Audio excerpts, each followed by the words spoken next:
Hi, and welcome to this month's Plate It Up Kentucky Proud Recipe segment.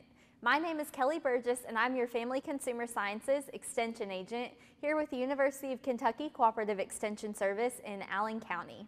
Today we are making a super flavorful recipe. It is sorghum gingerbread pear muffins, and that pretty much tells you everything that you need to know.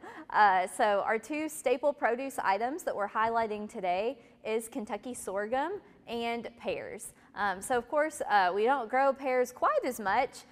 They are grown, in different seasons, but our sorghum is something that comes around in the fall, in the early winter months that we're able to use throughout the time. And pears are usually available in your local grocery store, especially in the winter months as well. We think of those as being more of our winter fruits. So we are going to be making this recipe today. The full recipe makes 12 muffins.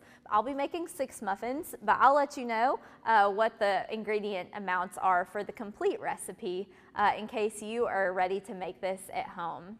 It is very simple, not too complicated of ingredients, probably things that you mostly have at home. So I'll go ahead and just kind of name them as I mix it. It's a pretty easy recipe. It's not going to take you very long. It's the perfect thing for a cold Saturday morning. And so anyways, let's just go ahead and get started. So we are going to have 2 bowls, one for our dry ingredients and one for our wet ingredients, and then we'll end up mixing those together. So I'm going to start in my larger bowl with 1 cup of whole wheat flour. All right, after we've added our 1 cup of whole wheat flour, all of our next ingredients that we're going to add is 1/2 teaspoon of each. So you won't even be using that many different measuring spoons, which is always great. So we have 1/2 teaspoon of baking powder, 1/2 teaspoon of baking soda, 1/2 teaspoon of ground cinnamon, 1/2 teaspoon of ground ginger, and then this one is a little bit different. We are adding today just 1/4 teaspoon of salt. And so those are all of our dry ingredients. I like to use a whisk to combine them because it just gives you a little bit better of a mix rather than just a spatula or a regular spoon or a wooden spoon. You can see them all becoming mixed very well together. And I'll just go ahead and take this opportunity to explain why I'm wearing red today. This is not a color that you normally see us in here from the UK Cooperative Extension Service, but I'm wearing red today to celebrate American Heart Month. So this recipe is a heart-healthy recipe. When I say that, it means that it has low fat and low sodium. So those are 2 factors that support great heart health. And so we are promoting that here today with American Heart Month. So anyways, this is a great recipe to make anytime throughout the month of February.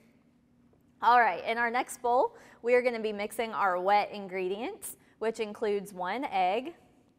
Go ahead and scrape that out. I did go ahead and whisk that egg before adding it to the recipe. We have 1/2 cup of low-fat buttermilk. And if you don't have buttermilk, no problem. You can look up the substitution for regular milk and lemon juice, and that will give you just the same effect. We have 1/2 cup of unsweetened applesauce, and I like to just get the little snack packs of applesauce, especially if you plan to, not use the whole jar at one time. It's a great way to not waste, and then you also end up with some things to pack in the kids' lunches as well.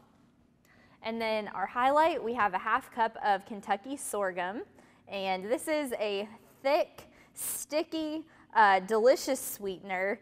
It has a lot of vitamins and minerals to offer, including calcium, magnesium, manganese, potassium. So it really is a great sweetener. Most of the sugar or the sweetness in it is from sucrose, which is a similar type of sugar as table sugar. And so we're just going to mix this together. Just a fun sorghum fact for you. Kentucky is the nation's largest producer of sweet sorghum or sorghum syrup.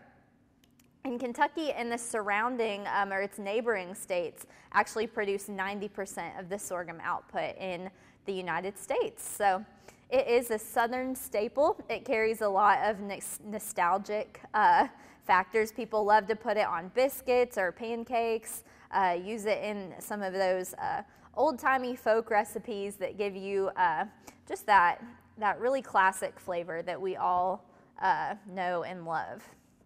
So once you have that mixed together, the sorghum becomes a little bit less sticky once it's mixed in with the rest of your liquids. We will go ahead and add this in. Shouldn't need that whisk anymore. We'll go ahead and add it into our dry ingredients. And notice I have a pretty small bowl because I'm making half the recipe. If you were making the full recipe, you might want a slightly larger bowl. But we'll mix that just until combined. So we don't want to overmix our muffins. And this is a common recommendation for making muffins. We just want to combine it until it's moistened, not too much mixing.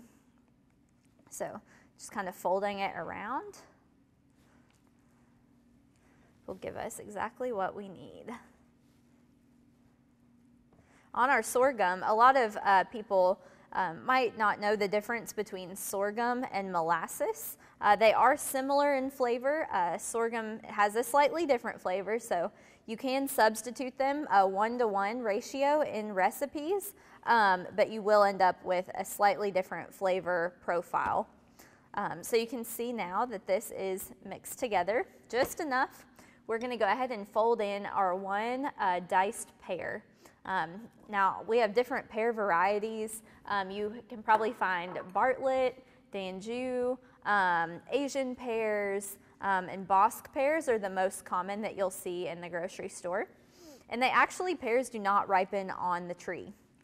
They will mature, but then they'll ripen off the tree. So you'll notice some varieties will change colors as they ripen. They make a beautiful table centerpiece as they're ripening. You can put them out with your other apples or bananas on the center of your table. And when they are ripe, you can go ahead and stick them in the refrigerator so that they don't over-ripen. All right, we've folded in our pears, and now we have our muffin pan, and we're simply going to measure out our ingredients here into our muffin pans. And the cups will not be all the way full. They'll maybe be about 2/3 full, which is typical for muffins. You might have to clean it up a little bit on the sides if you're anything like me, but that's okay. We can add that back in. And then just one other thing I wanted to mention about sorghum, since I distracted myself.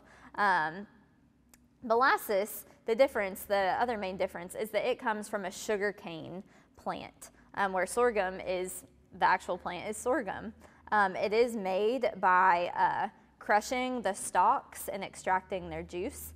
And that juice will reduce by 90% when it's being processed. So 10 gallons of the juice that's extracted will make 1 gallon of syrup. So it is quite a different ratio from what you start with to what you end with. That's how it gets thickened up into that nice, awesome taste that we have in the finished product that we're using in our recipe today. All right, let's just even out our muffins a little bit. And I failed to mention, but we have our oven preheated to 375 degrees today. And we'll bake these for about 20 minutes or until a toothpick put in the center comes out clean. So I will go ahead and stick these in the oven. But we do have some that are already finished for you today. It smells amazing. I always say I wish I could transfer the smell from my kitchen to yours. But we'll go ahead and show you the finished product of these muffins. Like I said, they're quick and easy. 20 minutes isn't too long to wait, even if you are making them in the morning and you're hungry. So you can get this recipe a few different ways. You can email barry.hyatt@nctc.com. Or you can find Plate It Up Kentucky Proud by putting that in your Google search engine. Or you can find us on Facebook at Plate It Up Kentucky Proud. So thank you so much again for joining us for this month's recipe segment. As I mentioned, this is heart healthy. It is low in fat, it is low in sodium, and both of those factors help us carry on great heart health, which will give us longevity for the future. So thank you so much for joining us for this month's recipe. We hope you try it at home.